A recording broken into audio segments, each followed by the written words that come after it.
रूस और यूक्रेन के बीच जारी युद्ध को कई महीने हो चुके हैं। रूस पर तो अमेरिका ने कई तरह के प्रतिबंध भी लगा रखे हैं।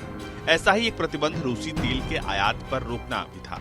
लेकिन अब अमेरिका ने आरोप लगाया है कि भारत के जरिए रूसी क्रूड ऑयल को ईंधन बनाकर न्यूयॉर्क सप्लाई किया जा रहा है। रॉयटर्स की खबर बताती है कि रिजर्व बैंक ऑफ इंडिया के डिप्टी गवर्नर माइकल पात्रा ने जानकारी दी है कि अमेरिकी ट्रेजरी डिपार्टमेंट ने कहा है कि भारत के एक जहाज ने बीच समुद्र में रूसी टैंकर से तेल लिया और फिर उसे गुजरात के एक बंदरगाह पर लाया गया। वहां पर उस तेल को रिफाइन करके ईंधन बनाया गया और फिर उसका निर्यात कर दिया गया। अब ये कहा जा रहा है कि वो ईंधन न्यूयॉर्क सप्लाई कर दिया गया है। विवाद इसलिए खड़ा हुआ है क्योंकि अमेरिका में रूसी तेल के आयात पर पूरी तरह से प्रतिबंध लगा है।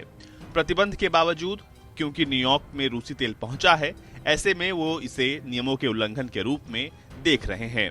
इस पूरे घटनाक्रम को लेकर एक कार्यक्रम के दौरान माइकल पात्रा ने और ज्यादा विस्तार से बातचीत की। उन्होंने कहा कि जब गुजरात में क्रूड ऑयल को रिफाइंड कर लिया गया, तब एक जहाज के जरिए उसे भेज दिया गया। उस समय तक ये नहीं बताया गया था कि इसकी सप्लाई कहाँ होनी है। उन्होंने कहा कि बीच रास्ते में इसे जगह बता दी गई और इस तरह ये ईंधन न्यूयॉर्क पहुंच गया। अब यहाँ ये जानना जरूरी हो जाता है कि युद्ध की वजह से रूसी तेल पर कई देशों ने बैन लगा रखा है।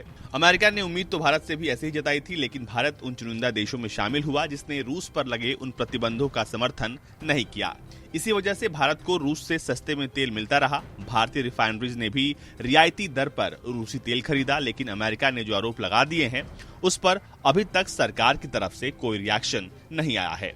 इन आरोपों का न तो खंडन किया गया है, न ही सरकार ने इसे लेकर कोई बयान जारी किया है।